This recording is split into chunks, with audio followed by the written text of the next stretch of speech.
What is going on, guys? Welcome back to another episode of Talking Halos. I'm your host today, Jared Timms, and I'm joined alongside my co-host, my partner in crime, Nate Green. Nate, how you doing? First Doing series. fantastic. Yeah, it's fun. Baseball's back. Yes, it is. No, it's a lot of fun. We're here. We're going to be here after every series, talking about the series, previewing the upcoming series for the Angels. We are going to do this as long as humanly possible, as long as the Angels don't start doing the same thing over and over again. We're going to be here talking about it. And they started off opening day a little bit worried, a little bit definitely a little bit worried against a not very good White Sox team, but key here for a rebuilding team is to beat bad teams. They did it last year pretty well. I think they're going to do it again this year pretty well. They did it last year, didn't they? They They beat did bad not. No, teams. they But were the other they way, they were beat good one. I teams. think they were one. I think they were 1-5 against the White Sox last year. No, no, I mean in general. I know down the stretch they were 1-5 against the White Sox. They That lost. they They only weren't played very the good. White Sox 6 times and they were 1-5 against Yeah, them. So that it was like, I think they accounted. I hey, think they accounted for we've won 10% of more their games wins. against the White Sox this year than we did all of last year. So that's huge. I think they accounted for 10% of their wins last year, which is absolutely brutal. But regardless, Angels starting off pretty good. They're above 500 for the first time in 362 days. Last time that they were above 500, I want to say April 5th of 2024 last year when they were 7-6. So good news there. Hopefully they can keep this going and maybe stay around that 500 mark for a little bit longer here. Before we get going, guys. Thank you so much for watching and listening. Go ahead, share this with a friend that likes the Angels, wants to talk little Angels baseball with us.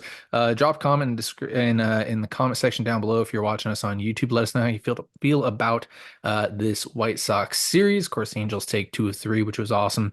Go ahead, follow us on all our social medias: X, Instagram, Facebook, Blue Sky, Facebook, Twitter.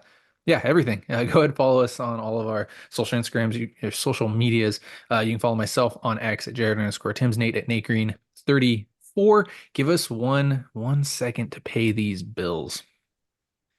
All right, Nate, let's start with the news first before we get the recaps and things like that. Yeah, I got yeah. 4 pieces of news. You can talk about one if you want to. It's nothing too crazy here.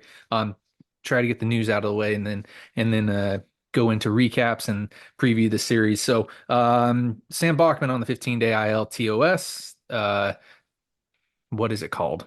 Thoracic out. Thoracic outlet syndrome. I think thoracic. Jurassic outlet syndrome. No, it's it's it has to do with Thoracic outlet syndrome, I believe. the blood going from in your shoulder out of your shoulder, not circulating very well, as well as some nerve issues going on in there. Never a good thing for a pitcher, but they're saying that he's going to not have surgery at the moment, so that's at least a good sign. But that's a career ender for some guys. That's the one that Jared Walsh had. Never a good thing at all. On top of that, Jose Quijada cleared waivers. He'll go to AAA Salt Lake. Angel Perdomo was picked up by the Oakland A's. He was DFA'd as well. And then Adele hurt his hip, missed the Sunday game, was taken out of the Saturday game, but it looks like he's going to avoid an IL stint there. Matthew Lugo still playing out in center field all weekend for Salt Lake, but you never know. Something could flare up, and we could see. I would assume it would be Matthew Lugo, but tip the cap to Kyron Paris, and we'll talk about him here in a second for sure. Tip the cap to Kyron Paris for playing good center field. But you want to touch on any of these news notes or anything like that? Or are Yeah, you good? the Bachman one was just the one where it's like, eh.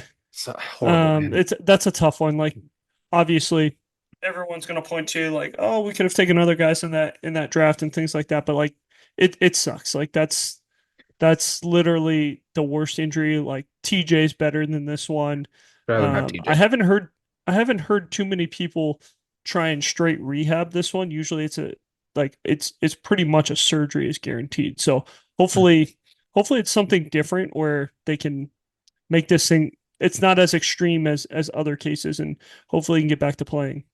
Yeah, I am by no means a doctor. I looked it up. I didn't know there were different types. There are different types of Yes, TOS. yeah. I didn't know that, but maybe there's a better kind, or a not as severe kind. And hopefully he has that. Anybody that actually knows, let us know because like I said, I don't want to give out wrong news or anything like that. Just an unfortunate situation for sure for Sam Bachman. That's a guy that, if healthy, helps the Angels win, and it's never very good. So, best wishes there on that side of stuff. Let's go ahead and jump into the recapping of this opening opening weekend series, should I say. First off, I hate that the Angels don't that they don't play on Friday. Absolutely kills me. Absolutely brutal. But I get it. Especially it sucks after you get destroyed like that on opening day. So any notes, anything you want to talk about on that opening day matchup? I thought that Yusei Kikuchi pitched just fine. Ryan Johnson, that's kind of stinked a little bit. You let him just go out there, you stay out there. I was talking about it on the Sports Tribune's podcast earlier this week with Taylor Blake Ward and the guys there. But they should have just left Ryan Johnson out for one inning. Said, hey, you got your cup of coffee. Let's go ahead and build off that instead of throwing you back out for another inning. But yeah, other than that, I thought Kikuchi pitched decently well. Unfortunate to see what happened to Ryan Johnson getting lit up by not a very good team. But other than that, the Angels offense just, you know, did not get going. Really didn't get going this entire series, in my opinion. But yeah, anything on the opening day game? Yeah, well, first off, at least you're not the Dodgers where they had to play like Thursday, Friday, Saturday, having Sunday off. I think that's even weirder. But That's pretty yeah, stupid. so um opening day, fireable offense for me for Ron Washington, like how badly he managed that baseball game. I've never seen a manager manage a baseball game as poorly as Ron Washington did. Um, okay, let's start with the we'll start with Kikuchi. He pitched okay, good enough to get the job done. I didn't think it Quality was start. great. Uh, yeah, I know it was a quality start. It was against the worst offense in Major League Baseball, I would say. Wasn't sharp, but like I said, Gave good the enough to get gave the the Angels job a done. chance to win. Yes, Gave the Angels definitely a chance gave to them win. a chance to win. So then they go to Ryan Johnson. Ryan Johnson throws great in that first inning, and I know the pitch count was down, and they're like, "Hey, we have the off day tomorrow." So they run him back out there for the second inning.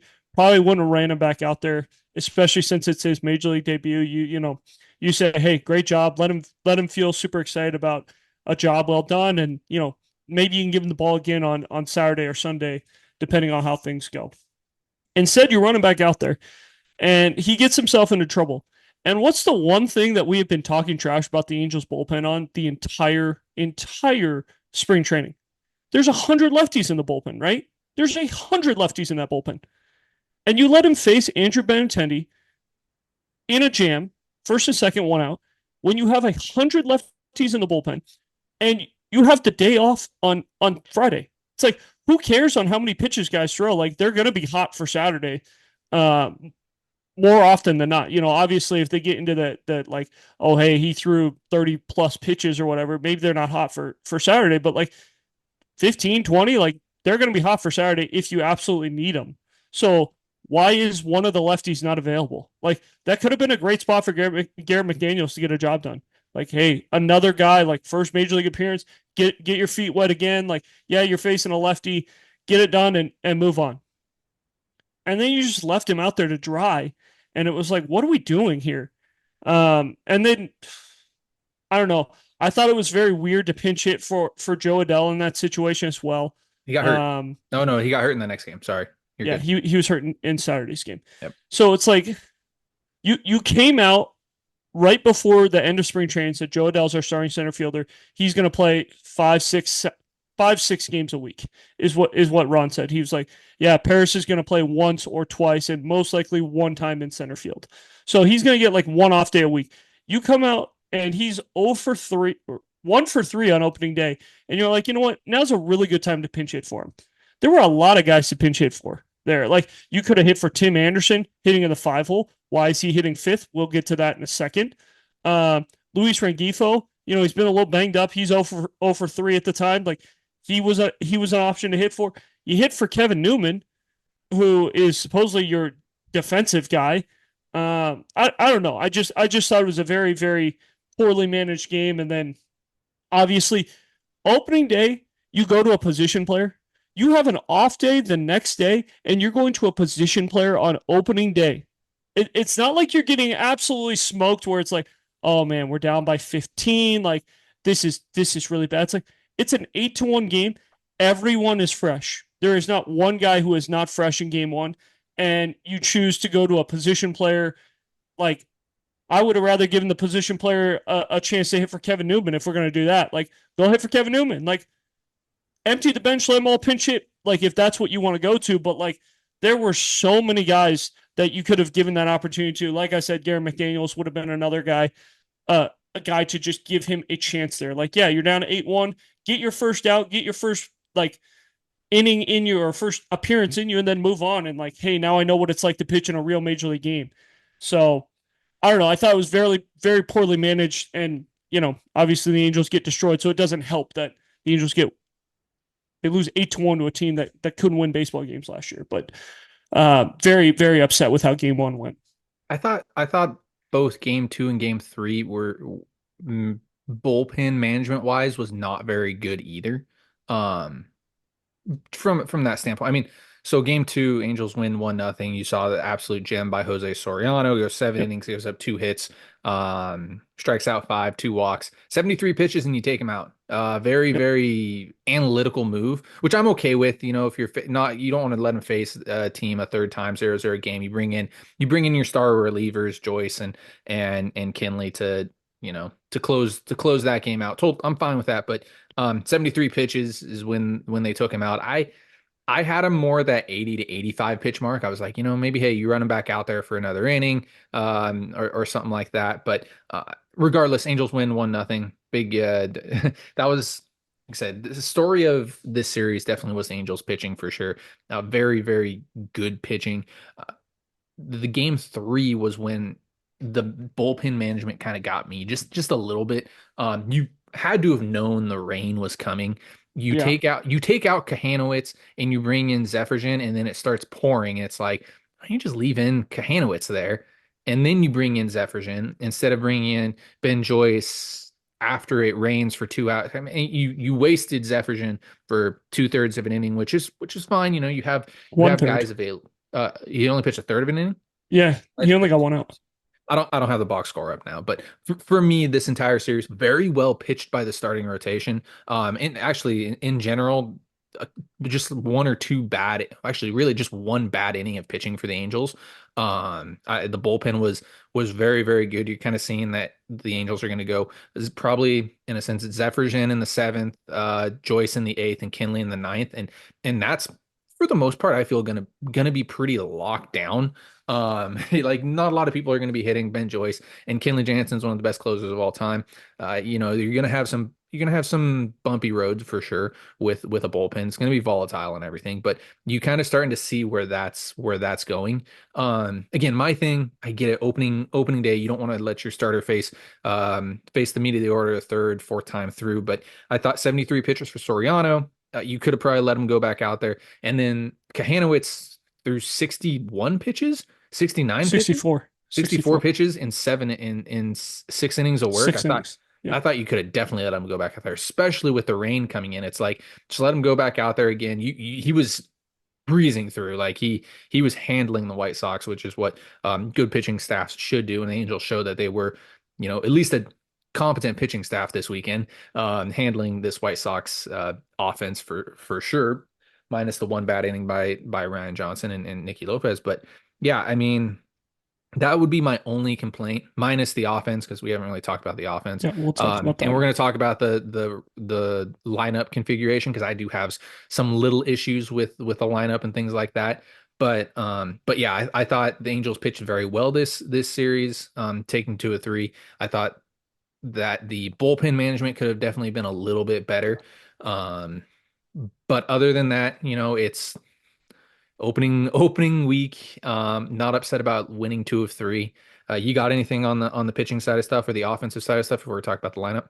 The other funny thing is that they took Kahanowitz and Soriano out in the exact same part of the lineup. It was the uh, Third third time time through, but it was seeing like three, five, four, four, five, five. six. Yeah. 3-4-5 for Soriano, 4-5-6 for Kahanowitz. So it Mhm. was like they were really scared of. I don't know if they were just like, "Hey, we really don't want to see 3-4-5 again," but it was like their 3-4-5 is Benintendi, Vaughn, and Thice. Like it's not exactly like you're facing, then the Phillies where it's like, "Hey, we'll run out there like a Turner, Harper, and Yeah. You're, Castellanos," you're or facing the it's not Yankees like offense this or weekend. the Dodgers offense where it's like, hey, yeah, Yeah. they're gonna run like Betts, Freeman, and Teoscar against you. It's like, no, we're running like three borderline like DFA candidates right now. It wasn't like they were running anyone good out there. So I thought that was a little bit weird. The offense, there was a lot of sloppiness from the whole thing. I think just like for how much credit we give the Angels for being well coached, because we think Wash like does a really good job. Like there was a lot of very, very sloppy things this series. Um, Game two, leaving game two Johnson in out. per- game two in particular for me. You want to Yeah, talk about sloppiness, the like bad base leaving running by Johnson out there. Luis Yep, Renifo in game two for that me. was that was Rough, exactly where I was going to go. yes, very rough base running there. I thought that on that single that almost that could have cost them the game if It could have. Renifo doesn't if they don't find a way to score because I think Renifo scores on the Mancada hit anyways, but you know what? No, they don't score on that. I It was did. They didn't it's score in the that inning inning. They after. scored in Yep. the next inning. I think Yeah, they they scored grounded in the into a inning double after, but play. yeah, the play that we're talking about is Renifo. I think he He was walks on or hits a first with. single. Yep, the Shauna. It was It's not Was Shauna it the Weld. sixth? Who's hitting after Oh, him? here it is. It's top of the seventh. Rengifo singles on ground ball to left. Paris hits a flare to right that And was down from the start. that ball's right in front of you. Like that's an Hmm. easy ball to read that's down. Plus he turns his back, doesn't pick up his third base coach either, and stands at second base when it's like, man, it's a 0-0 game. It should be runners on first and third. And then I think the next hit was a The, fly ball that would have no, tied the no, game. no, Oh, no, no. Because this was actually the next thing I was going to bring up is the really? Kevin Newman situation. Kevin Newman's up first and second. They put on the bunt first play. He takes for strike one, and supposedly they put it on for the second play. Wash. They asked Wash after the game, and Wash goes, "I didn't take the bunt off." So it's like, okay, whose fault is it? Did you not put the signs on properly? Did Newman get the sign wrong? Which is what it sounds like, but obviously we don't know for sure. And Newman ends up striking out there, and then Taylor Ward grounds into the double play to end the inning. It was a ground ball to third. I think Vargas steps on third, throws across the diamond to first, and you get out of the inning. It's like, man, very very sloppy game. Like, yeah, you won the game because you're playing the White Sox, but like you're not gonna beat Oakland playing like this. You're not gonna beat Seattle playing like this. You're not gonna beat Houston or Texas playing like this. Like the only team that you're gonna beat in the American League is who you're playing is Chicago. Like Yeah. you can't win games playing like they played this weekend. Yeah, and then on top of that, I think the next inning after Mancada hits gets the RBI infield single, I think is what they end up Yep. calling that. Two Yep. outs, Mancada's running back to first base on a fly ball to center field because he thinks it's less than two outs. I'm just Yep. sitting there like, oh man, the base running is absolutely atrocious, Awful. and that's where Awful. it was last year too. It really was, and this isn't even the first time that this really isn't even the first time in the Ron Washington era that we're saying this, and it's happened before that too. I feel like it's constant, like just ever since, and this is gonna sound really weird, ever since Sosha left, it just feels like there's not fundamental baseball being played, and that Yeah. kills that's what kills me. I don't mind if you lose games, like if like the Angels got outplayed, in that first game and they weren't hitting and things like that. You lose a game, it's gonna happen. But when you lose games because of stupid sloppy base running, stupid sloppy baseball being played, errors, mental errors, things like that, which is what we've seen a lot in the past with the Angels. Um, that's when it starts hurting me. It's like, oh, this isn't fun to watch. This isn't fun baseball at all. Like I can only talk about that. We can only talk about this and we can only complain about this for so long. Yeah. So hopefully they get this cleaned up. One other thing I want to talk about before we preview this Cardinal series is the Angels lineup a little bit. Awful. It's Awful. it's not even from a production standpoint, just from No. who's batting where. Tim Anderson saying fifth to on opening day. Why? He was batting fifth on the second game as well, and I think he batted fifth. No, Mancada I He think hit batted he fifth hit today. eight. He hit eight today. Re- But it's like, Regardless, though, why is he hitting fifth? yeah, yeah, no, I Especially since here's my one gripe about him hitting fifth.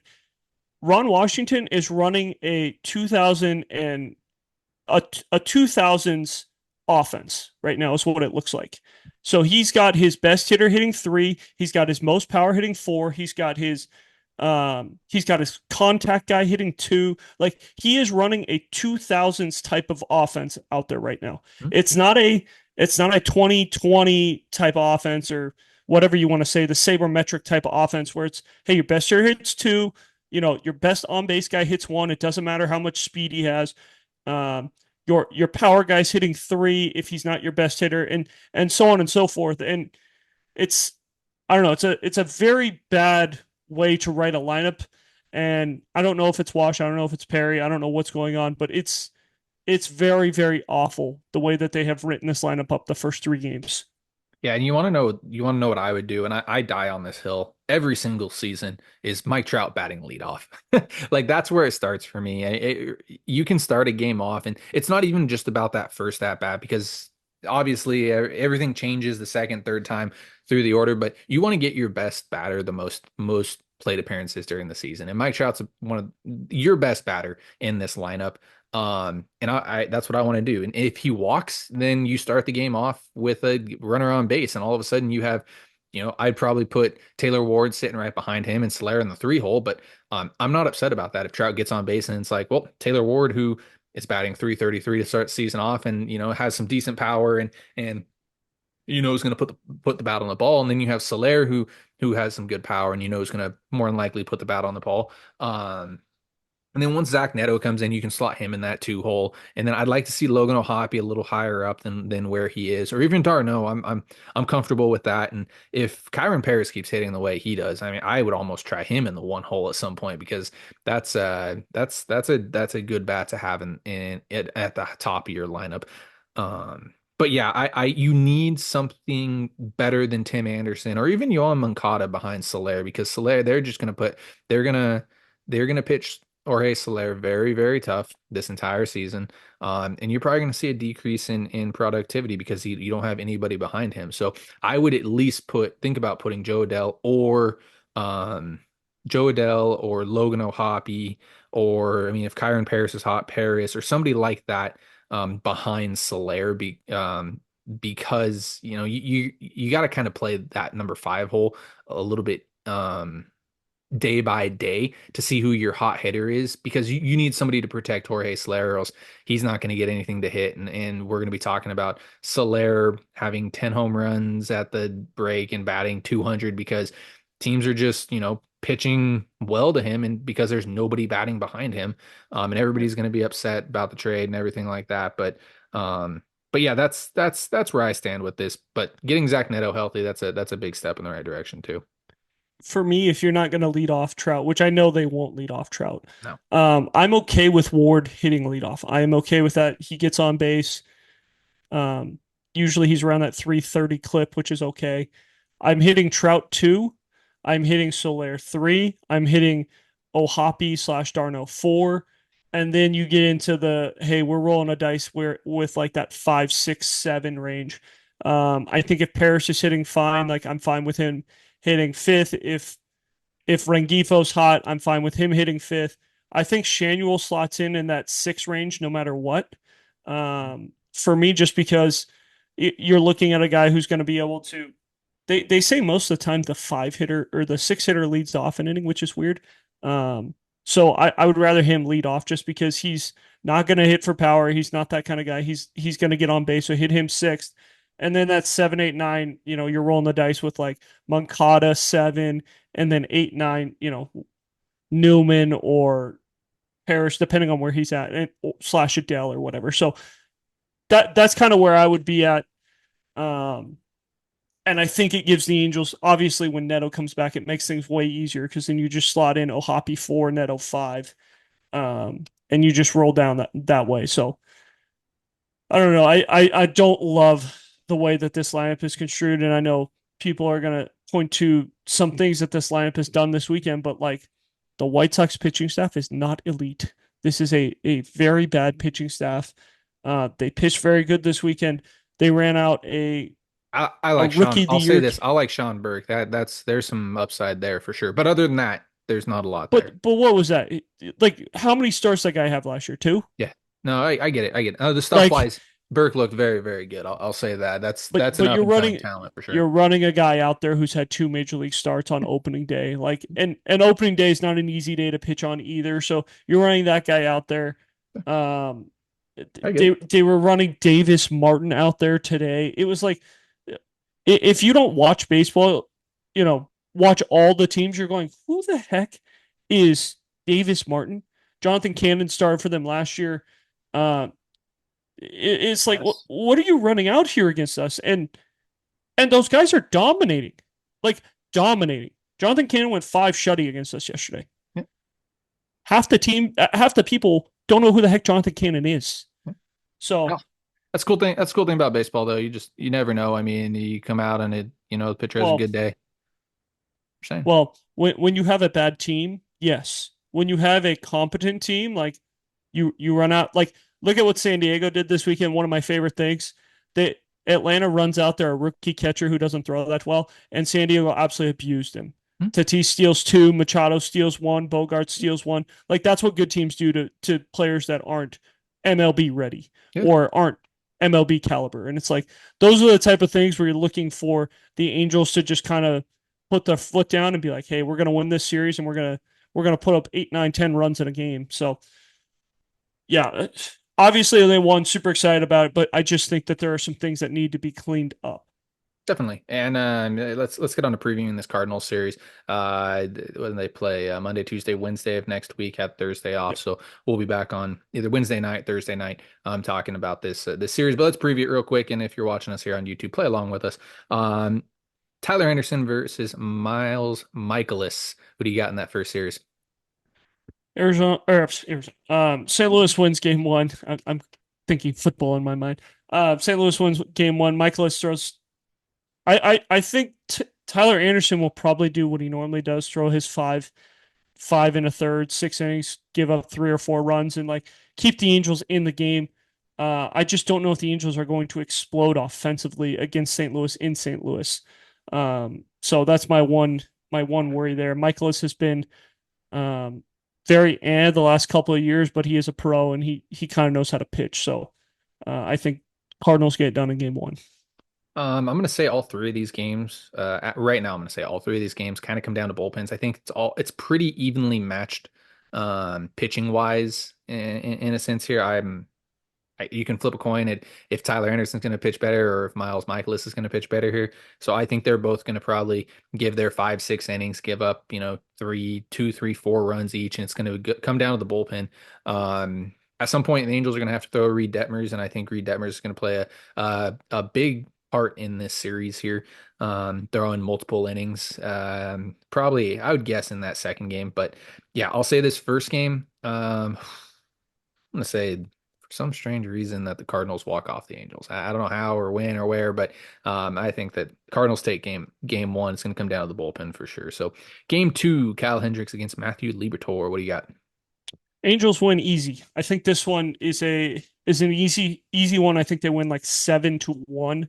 Kyle Hendricks has absolutely dominated the Cardinals in his career. Right. Absolutely dominated. He goes like 6, 7 no-hit innings against these guys multiple times in a season. Career 2.51 in 28 starts again. 14-4. I think the Angels win this one rather easily. Kyle Hendricks pitches good, and like it's one of those games where he goes like 6 and they just go with the recipe of Zephyr Joyce, and Jansen 7, 8, 9, and or actually probably just Zephyr and 7, and then Detmers 8, 9 because they're just like, hey, we'll just go with Detmers to finish this thing out because they're going to be up decently. And Liberatore hasn't pitched well, so I like the Angels in this one. Yeah, with pitch counts, I'm gonna say Hendricks goes like seven or goes like four or something like that. Then you bring it. Yeah, well, I mean, they're not letting anybody go over 75 pitches at the moment, so I mean, we'll kind of see where it goes. Kikuchi But did. what do you go to 80? Go check Uh, for me. Tell me what Kikuchi okay, went to because okay. I don't think he went that much more. Because he got on a roll there later. At some 87. point, 87. So we'll see. Like That's a pretty good amount. that's in that 4 to 5 inning range there. So like I said, I think Detmers plays some kind of key here in this Hendricks start. I agree with you. I think the Angels end up winning that game. Don't know what score will be, but I think they win that game. And then rubber match, Kikuchi against Sonny Gray. Tough matchup. Yeah. Sonny Gray always tends to pitch well, I feel like whenever I watch him. So what are you thinking here? Getaway day. I think the Angels come back home for their opening day on the Yep. fall on Cleveland Friday. on Cleveland Friday. Friday night. So, yeah, what are you thinking here? The Angels gonna take this series as well? Come home with Uh, being 2 games over 500? This is a tough one because Sonny Gray is going to be really good for 5 innings, and that's kind of going to be his max. They're not going to let him go six. For some reason, the analytics don't let him go 6 innings. So I think he's going to go 5 innings. Kikuchi, I don't know. I mean, like we've seen the ups and downs with Kikuchi already. You've seen like the not so good early, and then he kind of found it late. So um, it's going to be a bullpen game for me. Um, and if it gets to St. Louis's back end, I like St. Louis to win this thing. If it's early enough where it's like still the sixth, seventh inning, um, and and the Angels are still close or winning, they'll win the game. So, man, I think Cardinals take 2 or 3 just because it gets to the back end. Hensley, Ryan Helsley is lights out, and it's scary to have a lights out closer. Yeah. I'm just gonna go the opposite with you because I want to see the Of Angels. course. I just want to see the Angels win 2 or 3. So I'm gonna say Kikuchi pitches well, goes into the seventh inning. Um, and pitches well. I think the Angels offense comes. This is when the Angels offense, for some strange reason, comes to life. So we'll see. We'll definitely see here. Say the Angels take 2 of 3, and head home for that opening weekend matchup against Cleveland, which we'll talk about on the next podcast. But you got any final thoughts before we let everybody go here, Nate? No, No. this offense needs to start hitting. I mean, that was the whole off season was, hey, we're going to bring in a lot of power. We're going to bring in some guys that are going to really score some runs. And, Mickey Moniak had as many RBIs as the Angels did going into today. He had two. He had a 2-run homer today before the Angels finished up their game, and the Angels scored what 5 runs in 3 games. That's not really good when you're playing the worst team in baseball. Nope. Yeah, pitching looks good. We'll see how the hitting comes along. So, for all of us here at Talking Halos, thank you so much for watching and listening. Go ahead, follow us on all our social medias: X, Instagram, Facebook, Blue Sky, YouTube. Go ahead, subscribe to us there if you do not already. You can follow myself on X, Jared_Tim's, Nate at Nate Green 34. Guys, thank you so much for listening and watching. Have a great rest of your day.